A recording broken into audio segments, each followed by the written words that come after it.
So I thought I'd introduce you to this data tool that I'm talking about, just using the product that I mentioned, which is the first one that I sold on Amazon, which is a pop-up cabana. So that's it right there. Just throw it in the search bar. And when I say search results page, that's what this is. So you typically, how people, not even more than typically, almost always how people shop on Amazon is they know what they want and they go type it into the search bar. And so what you want to do is find a product that lots of people are typing into the search bar every single day, every single month. And then when they type it in, they get different results that show up right here, right? A list of different sellers selling pop-up cabanas. And ideally, like best case scenario, you find a product that people are typing in a bunch, and when they search it, you pop up right here in one of these top spots as the seller of that product. That's everything. Like, identify the product, a really good one that people are searching for, meaning really high demand. There's a lot of people that search for the product and buy it every day, every month. And you want to find one of those in your research, and then you want to sell one of those and pop up here as one of the top listings, and that's how you make gold on Amazon. And so I'll show you real quickly how I used to do it manually. So I'd click into a listing like this, I'd scroll all the way down to, let's see, is that too far? To this section right here. I'd look at the best sellers rank, which is 7,677 in sports and outdoors. Then I go to FBA toolkit. And then I go to the sports and outdoors section right here. What was it again? It was 7,600, 7,600. Hover over here to roughly that range. And so there's that's the 5,000 BSR at a sales per day of 38, 10,000 BSR at a sales per day of 27. So roughly somewhere between 27 and 38 sales per day is what this seller of this product is making, which is really good, and should be, because they're the top spot right here. And I'll show you how you can get an idea of how often people are searching something like this. There's a couple different ways, but one of the main ways is just if a lot of sales are happening of a product, then on Amazon, like, people are searching for it. Amazon's mainly just a search and buy for the most part. Sometimes you'll see an ad on Facebook and click to an Amazon listing or whatever, but by far, for the most part, Amazon is search and buy. So if something's sold a lot, it also probably means that it's being searched a lot. But the tool you can use, so I've installed Helium 10 already, and it's just a Chrome extension, so you go up there and click it, and then XRay is the tool that I'm talking about that populates all the data into one nice little box for you. So instead of manually doing what you just saw me do on each listing on the search results page, I click the XRay tool and it populates all that info for me right here. So you've got the product details column, ASIN, which so you don't need to pay attention to necessarily every one of these columns. I'll show you the main stuff. But the ASIN's like the unique number identifier associated with each product. Then you've got the brand name, the price point it's selling at, how many sales it's making per month. This is a sales graph right here, which shows you how its sales are fluctuating over time, if they are. Shows you the amount of revenue that they're making per month. And so, obviously revenue is not profit. So they've got all their costs that they subtract from this, and they've got to pay some Amazon fees and all that. And that is part of it, by the way, I didn't mention earlier, but for Amazon FBA to use their warehouse and have them do customer service and all that, you do pay them a fee for that. But in my opinion, it's very well worth it. It just makes it so easy. And you can't necessarily sell on Amazon and avoid all of their fees. You could house inventory yourself in your own warehouse or whatever and still have an Amazon listing up, and that'll do away with some of the fees, but like their warehousing fees and their pick, pack, and ship fees. But then you're the one having to do all that, or you're having to hire someone else to do all that for you. So Amazon just makes it pretty simple to do that sort of thing. But yeah, you'll see these numbers right here. So, and also this SP right here means that it's sponsored, meaning that this person's running an ad. So here, let me actually close this for a second and break this down. So these first two top spots, because I was saying you want to show up in the top spots. Okay, well, these are sponsored, meaning that they paid to be in these top spots, which is a great strategy as well. But what I'm saying is organically, you want this top spot, or these top 3 spots. You definitely want to be on the first page, the top of the first page, because I mean, think about it. How often does anybody go to a second or third or fourth page on Amazon to shop? Even like on Google when searching for stuff, it's pretty much all the action takes place on the front page and at the top half of the front page. So that's where you organically want to get your listing to show up. And so this person right here, this White Fang, is doing an amazing job at it. You know, all these top sellers have done a really good job at earning those top positions there. All right, I'll jump back into the data box here. And yeah, so it'll give you their BSR right here as well. It'll tell you roughly what their FBA fees are. So like this one, I guess while we're talking sponsored, in this box, I like to remove the sponsored products because, like I said, we want to show up organically. So filtering in people that are paying to be in certain positions isn't really the data we want to be looking at. So I like to select them and then just hit delete. And then that removes them from this graph. There's some more down, like this one too. But yeah, I like to do that as well. Okay. And then it tells, so, oh yeah, I was gonna say, so this one right here, its FBA fees are $23 and it's selling for 80 bucks. So 80 bucks minus 23, $57, right? So, and then this probably cost them probably like 8 to 12 bucks, maybe a little bit more, maybe. So let's just knock another 10 off of that. Let's say they're at 47 bucks. And then let's say they're running some ads. So I don't know, let's say they might be pulling a $30, $40 profit off of each one of these, which honestly is really amazing. If you a $10 profit margin and a high volume, like a lot of sales happening on Amazon, is amazing. But if you can get up to like a $20, $30, $40 profit margin on Amazon and have a high sales volume, killing it, which is why this person right here is doing exactly that. If we look right here, they're making $250,000 a month in revenue just off this one product, extremely passively for that amount of money. And they're pulling a really healthy profit margin out of that. So that's just absolutely amazing. And then you've got the review count right here, which is extremely important. So the first couple things I do so number one, when you look at a page of search results, you don't want it to be a page of completely different products. You want it to be like search pop-up cabana, and when you look at the results, they're all pop-up cabanas. You don't want to be on a page where it's like a toothbrush, a watermelon, a Kleenex box, a kid's toy. Like, you don't want to do your research necessarily that way. You want to hone in on a specific niche product, like pop-up cabana, and analyze that little niche product market. And then you want to pull up X-ray, and the first thing I go to is the sales column. I want to see how many sales are happening because I want to identify that there's high demand, like I explained, and meaning that there's a lot of people buying this product every single month, because you don't want to launch a product that you don't know if people are going to buy or not. The idea, one of the really cool things here with this product research, is you get to eliminate a lot of the risk by doing this research up front. You're not guessing, you're not going in blind, you're basing it off of these numbers, off of data, off of, yep, pop-up cabanas, thousands and thousands and thousands of them are sold every single month. They're high in demand. Now, it might be a little bit seasonal because we're in summer right now, and that's where you'd want to use the sales graph right here to look a little bit deeper into, is it selling consistently month to month? Is it seasonal? Are there kind of like some ups and downs? But sales demand is the first thing you want to look at. If we clicked in here and we saw like 50, 75, 25, move on.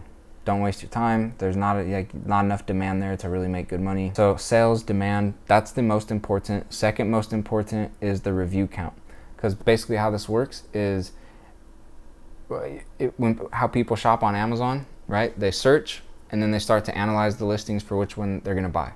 How do they choose out of all the different options which one they're going to buy? Mainly that's going to be based off of reviews.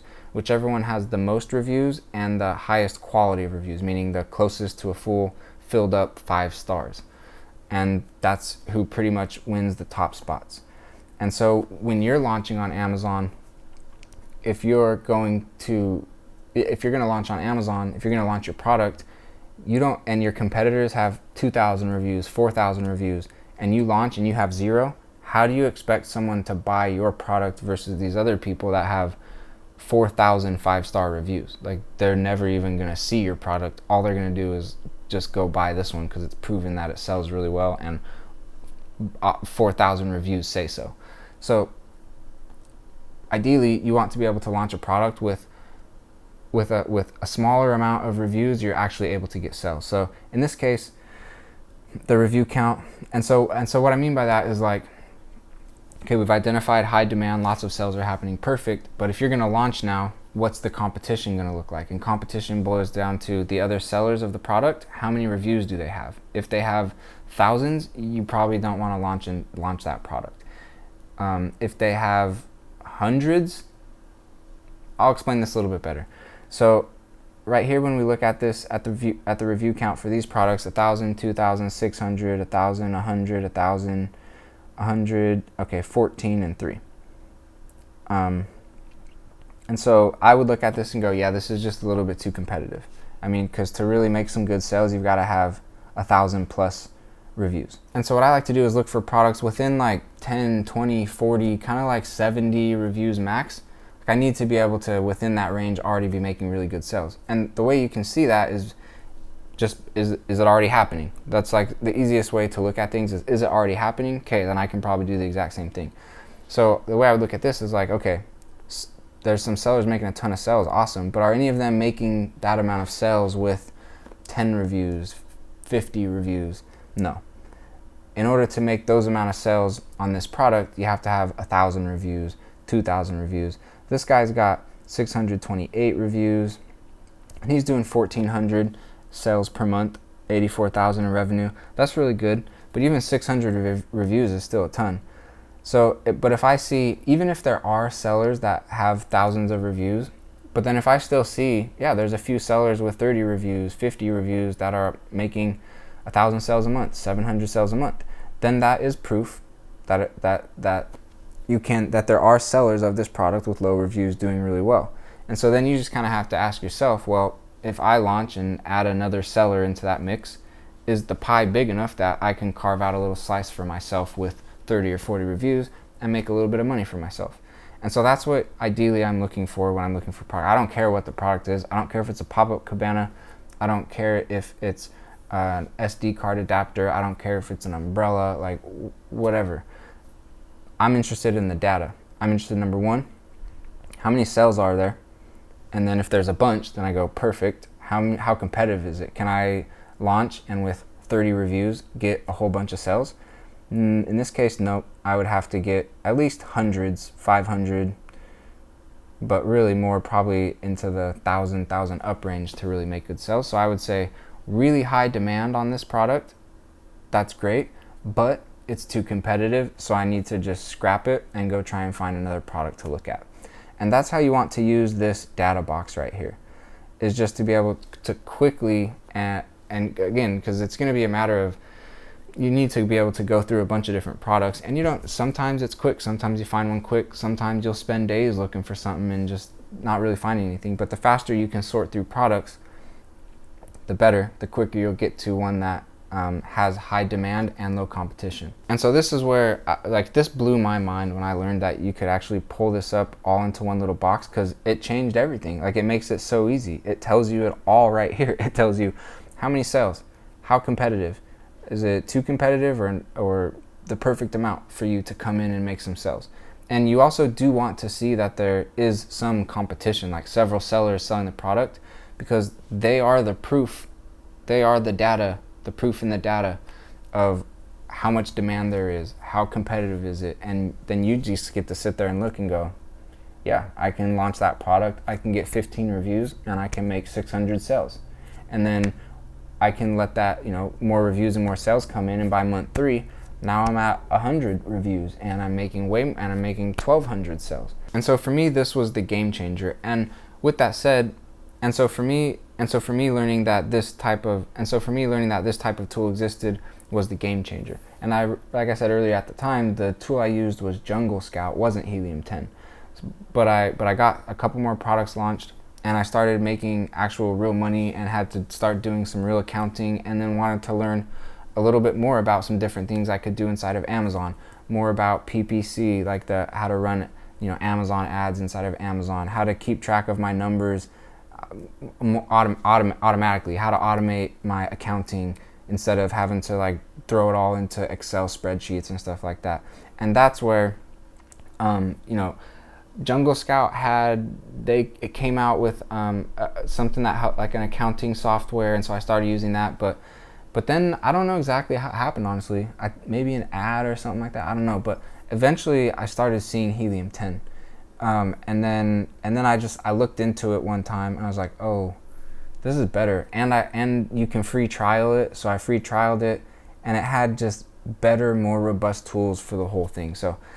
But with that said, the number one thing that I would say you don't need, because I showed you how to do it manually, but in my opinion, it'll just save you so much time and make the research so much more efficient. Helium 10 X-ray. Get Helium 10 X-ray, do your research, especially if you're like on a budget trying to do this low cost and not, buy all the tools up front and all that. Just pay what you need to pay to get X-ray, and that's really the main thing that you need to do all of your research. And like I said, just focus on high demand and low competition. How many sales are there? And then how many reviews? And hopefully you find a lot of sales and then not a lot of reviews. When you find that, that's the product you want to launch. And there's more to it. Like, don't launch products that have patents on it, all that sort of stuff. Like, but for the most part, that's Amazon, man. That's whether you're successful or not selling on Amazon, is if you can identify just that little bit that I just showed you. And for I've been selling on Amazon for years now, and I've had the opportunity of both, being able to work with people brand new to it, trying to just understand what I just explained, and then I've been fortunate to meet other Amazon sellers that are doing $1 million, 100,000 a month, whatever, and it's product research. It's not like, oh, I found the coolest product, or it's your research. That's really what it boils down to. If you use my link that's in the description, it'll bring you to this page where you get 50% off your first month if you use SCOSHO50, or 10% off every month when you use code SCOSHO10. So I thought I'd highlight just a couple other tools real fast, and I'll dive into these more in a follow-up video here. But for product research, I also like to use Black Box a lot, because like when you're going on to Amazon and you just need to start looking at a whole bunch of different random products, that can be a little bit tricky, because it's like, well, where do I start, or where do I go, or how do I populate random products? Black Box is good for that. Some people rely too much on it and think it's like, try and make it like a genie in a bottle that serves up magic products. It doesn't work like that, but it is a great way to populate a bunch of random products and really get the ball rolling. Keyword research. So like I talked about, like pop-up cabana, that's a keyword phrase, and you want to identify what those phrases are, what those keywords are that people are typing in to find the product that they want to buy. And one really good tool, extremely good tool, like bonkers powerful to do that, is Cerebro, and it's called the reverse ASIN keyword. And so that ASIN number that I showed you, that's unique to each product that's being sold, you basically just copy and paste that into this Cerebro tool right here, and then it'll show you all the different keywords and phrases that product that people are searching to find that product, and what that product ranks for when that keyword is typed in. Really powerful stuff. And then also here in the operations section, I really like, Refund Genie is really good. It's funny, I just used the word genie. Maybe that was, anyways. Refund Genie. So like sometimes Amazon messes up on refunds. That'll help you recoup some of the money that Amazon's messed up on, whatever. But also Follow Up is a really good one to send out emails to people that bought your product, to encourage them to leave a review, that sort of stuff. And then under analytics, there's Profits. And that's gonna help you automatically just track all your numbers, which is really, really helpful. And so right there, I would say those tools, if you want like the absolute bare minimum, I already told you this, is just that X-ray tool. You can do everything you need with that. But if you want to like not have to deal with spreadsheets and all that sort of stuff, and Cerebro is amazing for looking up keyword phrases and all that, then I would recommend, like the main ones: X-ray, Cerebro, Follow Up for emails, and Profits for keeping track of your numbers. Like, you get all those, you're in a really comfortable, efficient spot to be selling on Amazon and keeping track of your stuff. And so if we look at the pricing right here for Helium 10, there's a starter, a platinum, diamond, and then, you know, enterprise if you want to get in touch and kind of customize some stuff with them or whatever. But starter, so to show you, gets you full access to X-ray, limited access to the rest. It'll give you, like, you can use this 2 times a day, that sort of thing. If you want the main stuff that I just mentioned, you want it basically all unlimited, the platinum plan is what you want. And instead of 97, use that link that's in the description and get it for 48 instead. And by the way, it's risk-free with the 30-day money-back guarantee right here. So, like, if you don't like it, you can get your money back. But you'll like it. It's a really great tool. The only thing platinum limits you on is I guess all of them are limited. Not all of them, but some of them. So, like, follow-up, 5,000 emails a month. Keyword tracker, you can track 2,500 keywords a month. But for anybody beginner, or I mean, if you're not really doing some crazy numbers on Amazon, then platinum's going to be just fine for you. But if you're doing a lot bigger numbers or just want access to some of these other tools, which I haven't touched on, but I will in later videos, Atomic and Portal, stuff like that, then the diamond plan is the way you want to go. But yeah, because, like, if you come over here, just the starter's 37, but you get X-ray, but then the rest of the stuff's limited. But if you just, what is that, 10, 11, 50 more, then you've got everything that I just mentioned, so, without really any limits. So that's a pretty good deal.